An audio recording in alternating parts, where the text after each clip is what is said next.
In the quiet village of Ozala, there flows a stream that is feared and respected by all. This is no ordinary water. It is the home of spirits, the dwelling place of river gods. The villagers say inside this stream lie fishes, both big and small. But the most sacred are the newborn ones, children of the river itself.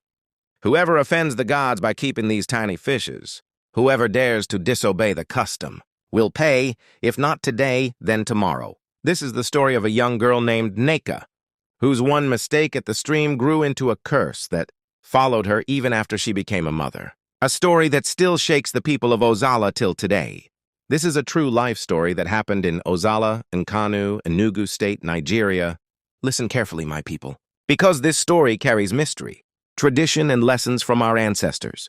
In the peaceful community of Ozala, there is a stream that has flowed for generations. It is not just an ordinary stream.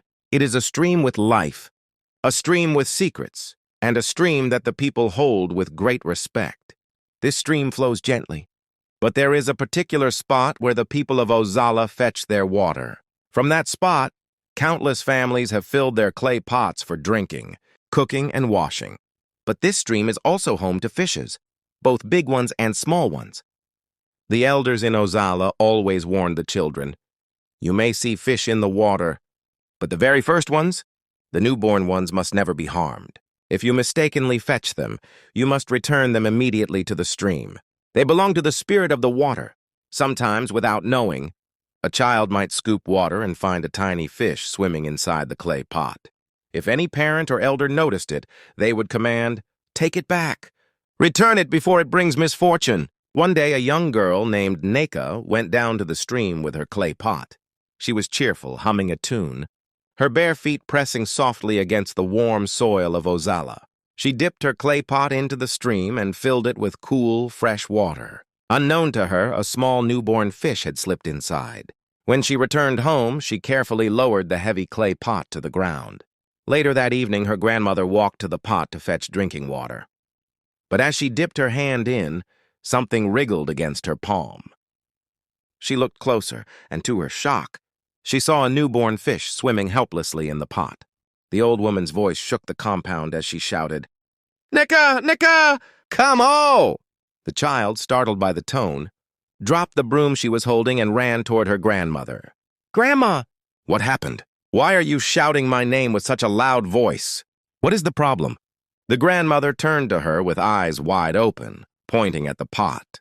And that was the beginning of the mystery that would change Neka's life forever. Neka's grandmother pointed at the clay pot. Inside, the newborn fish struggled, its tiny fins splashing weakly against the cool water. The old woman's voice trembled as she spoke. Neka, do you know what this is? Do you know what it means to fetch a newborn fish from the stream? The Neka, frightened, shook her head. No, Grandma. I didn't see it. I only fetched water like I always do.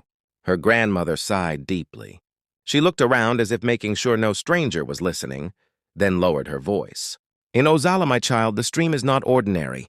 It is the dwelling place of spirits, spirits that watch over our land.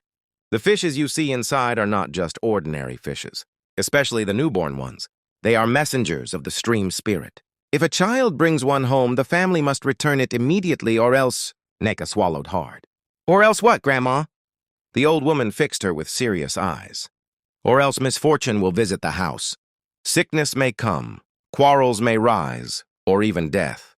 This is why the elders always warn us. You must never keep what belongs to the stream spirit. At that moment, Neka's mother came out from the kitchen holding a wooden spoon. She saw the worry on Grandma's face and asked, Mama, what is the matter? Grandma pointed again at the fish. Your daughter has fetched a newborn fish. She must take it back before nightfall. The sun must not set while this fish is still in our house. The mother gasped and turned sharply to Neka. Did you not look inside your pot before carrying it? Ha! Neka, you want to bring trouble into this family? Tears filled Neka's eyes. I didn't know, Mama. I swear I didn't know. But Grandma, calmer now, placed a wrinkled hand on her shoulder. Don't cry, my child. It is not your fault. What matters now is that you return it quickly before darkness falls. Take a calabash, fill it with water, and carry the fish gently back to the very spot you fetched it from. Neka nodded, her heart pounding. She quickly found a small calabash, filled it with stream water, and carefully lifted the tiny fish inside. The sky was already turning golden as the sun prepared to set. With shaky steps, Nneka began the lonely walk back to the stream. But little did she know, this journey back would not be an ordinary one. With the calabash in her hands, Nneka walked quickly down the narrow path that led back to the stream. The evening breeze rustled the leaves of the tall palm trees, and the shadows of the forest stretched long and dark. She could hear her own heartbeat.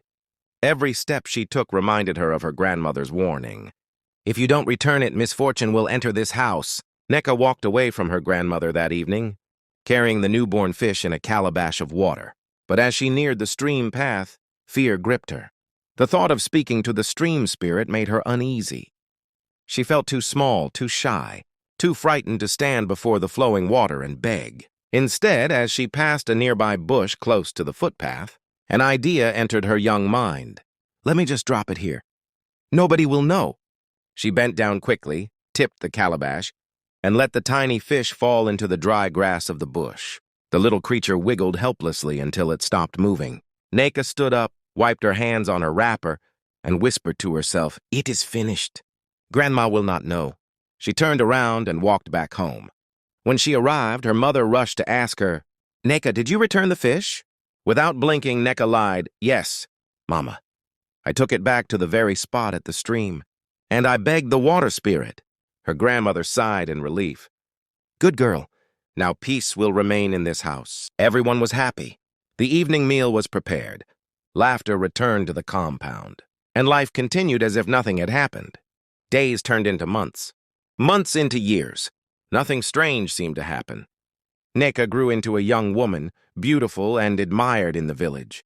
The story of the newborn fish faded from memory. She got married and moved to her husband's home. Soon, she gave birth to a lovely child, a baby everyone adored. The family celebrated her, and joy filled her new household. But unknown to them, the debt of long ago had not been forgotten. The gods of the stream never sleep. One night, when the moon was high and the village silent, Nneka heard the cry of her child suddenly stop. She rushed to the crib, but the baby was gone. Her scream pierced the night. The villagers gathered, torches in hand, searching everywhere. But the child could not be found. And that was when whispers began to spread. "This is the hand of the river gods. They have come for what belongs to them." The night Nneka's child vanished, the whole village of Ozala did not sleep. Men carried flaming torches, women wailed, and children clung to their mothers in fear. They searched the bushes, the footpaths, even the farmlands. But no trace of the baby was found. Nneka, her hair scattered and her wrapper loose around her, fell on the ground weeping uncontrollably. "My child! My only child! Somebody help me!" As the cries grew louder, the oldest elder in the village, Pa Okolie, arrived. His face was stern, his walking stick tapping the ground. When he heard the details of what happened, he ordered silence. "Listen, all of you," he said in a voice that cut through the night. "This is not the work of ordinary men. This is the hand of the stream spirit." The villagers gasped. Some women covered their mouths. Pa Okolie continued, "The gods of the river do not forget. They are patient. But when the time comes, they collect their debt. Someone in this family offended the stream long ago." His words pierced Nneka's heart like a spear. Suddenly, memories from her childhood rushed back. The calabash, the newborn fish, the lie she told her mother. She shook her head, trembling. No, it cannot be. I was just a child." But the elder looked directly into her tear-filled eyes. A child of the stream was thrown into the bush. "Do you think the gods did not see? Do you think the spirits were blind? No! They waited until you became a mother, and now they have taken your own child to replace the one you denied them." The crowd murmured in fear. Some women screamed, "Chineke! The stream has spoken!" Others whispered prayers, clutching their beads. Nneka collapsed to the ground, her body shaking. She cried, "Forgive me. I did not know. I was afraid. I thought it would not matter." But Pa Okolie raised his stick. "The stream does not take excuses. What belongs to the river must return to the river." Just then, a cold wind blew across the village. The torches flickered. From afar, the faint sound of rushing water echoed, though the stream was miles away. It was as if the river itself was reminding them of its power. Fear gripped everyone. Mothers clutched their children tighter. Fathers swore never again to take the warnings of the elders lightly. And from that day, the story of Neka became a warning passed down to every child in Ozala. Never disobey the stream. Never lie to the spirits, for the gods of the river may wait, but they will surely come. At first, the people of Ozala were confused. No one truly knew what had happened to Neka's child. Some thought it was witchcraft. Others whispered that maybe an enemy had stolen the baby. But the disappearance was too sudden, too strange. The elders gathered in the village square. The oldest men and women sat on mats, their faces grave. Finally, they agreed. We must consult the gods of the land. Only Ezenmu can tell us the truth. The next morning, before the cock crowed 3 times, Neka's husband and family members followed the elders to the sacred shrine of Ezenmu. The shrine was a terrifying place, deep inside the forest, surrounded by ancient trees whose branches twisted like hands reaching from the sky. Carvings of spirits and animals lined the entrance, and the smell of palm oil, cola nut, and dried blood from old sacrifices hung heavy in the air. The chief priest of Ezenmu, an old man with chalk markings on his face, came out barefoot, holding a staff decorated with cowries and red cloth. His eyes were sharp, as though they could pierce into the soul. He spoke in a deep voice. Why have you come to disturb the gods of the land? The eldest elder, Paokolia, bowed low. Great one, we come because the child of Neka has vanished. No one knows where the baby has gone. We beg you, speak to the gods. Tell us what has happened. The priest sat on a carved stool. He closed his eyes and began to chant, shaking a rattle filled with stones. The sound echoed into the forest. He poured palm wine on the ground, breaking cola nut, and called upon the spirits. Ezenmu! Spirits of the land, reveal the truth! What has happened to this child? The ground seemed to grow heavy. The leaves rustled, though no wind blew. Then the priest's voice changed, low, deep, and otherworldly, as if another being was speaking through him. The child you seek is not lost. The child has been claimed. Years ago, this woman, Neka, offended the gods of the stream. She was sent to return a newborn fish. But she lied. She threw it in the bush. She deceived her family. The gods of the river do not forget. That which was taken from them has been replaced. The debt is paid. The people gasped, some falling to the ground in fear. Neka herself shook violently. Tears streamed her face. She cried, "Forgive me. I was just a child. I didn't know it would follow me." But the priest's voice thundered again. The gods accept no excuses. The spirit of the stream has spoken. What is theirs will always return to them. Suddenly, silence fell. The rattle dropped from the priest's hand. His eyes rolled back to normal, and he slumped on his stool, exhausted. The elders and villagers looked at Neka with fear. Now they understood the truth. From that day, people in Ozala feared the stream more than ever. No child was allowed to fetch water alone. Everyone remembered, what belongs to the stream must never be taken, or else the gods will one day come to collect. After the day Ezenmu revealed the truth, Neka's life was never the same again. When she walked through the village, whispers followed her. Women shook their heads, muttering, "That is the one who offended the stream." Children pointed at her from afar, singing mockingly, "The river's mother! The river's mother!" Even though she tried to live a normal life, the shame clung to her like a shadow. Her husband, once proud of her beauty, now avoided her eyes. At night he would lie awake, staring at the ceiling, wondering if marrying her had brought a curse into his lineage. Quarrels grew between them. Some of his relatives began to say openly, "Send her away. She has blood on her hands." The river gods will never stop. Neka lived in fear. Every time she heard the sound of rushing water in the distance, her heart pounded. When the rains came and the stream overflowed, she would shake violently, covering her ears as if the gods were calling her name. And sometimes, in the dead of night, when the moon was high and the compound was silent, she would hear a baby crying, a soft wail, distant yet sharp, as though coming from the stream itself. She would rush outside with a lantern, searching, only to find nothing but the rustle of leaves. The sound tormented her. The elders said, "It is the spirit of the child she lost, crying from the river." Neka grew thin. Her eyes became hollow, her laughter disappeared. She was alive, but it was as though the river had already taken her soul. Whenever young girls in Ozala went to fetch water, their mothers would caution them sternly, "Remember Neka, do not offend the stream. If you fetch a newborn fish, return it with respect. Speak to the water. Beg for forgiveness. Do not lie like Neka, or the gods will one day come for you. Thus, Neka's name became a warning, a living sacrifice to the power of the river gods. Even in her old age, she could never escape it. The sound of rushing water always reminded her of the child she lost, and the debt she could never repay. Years passed, but Neka never escaped the shadow of her mistake. She lived, but she lived as a warning.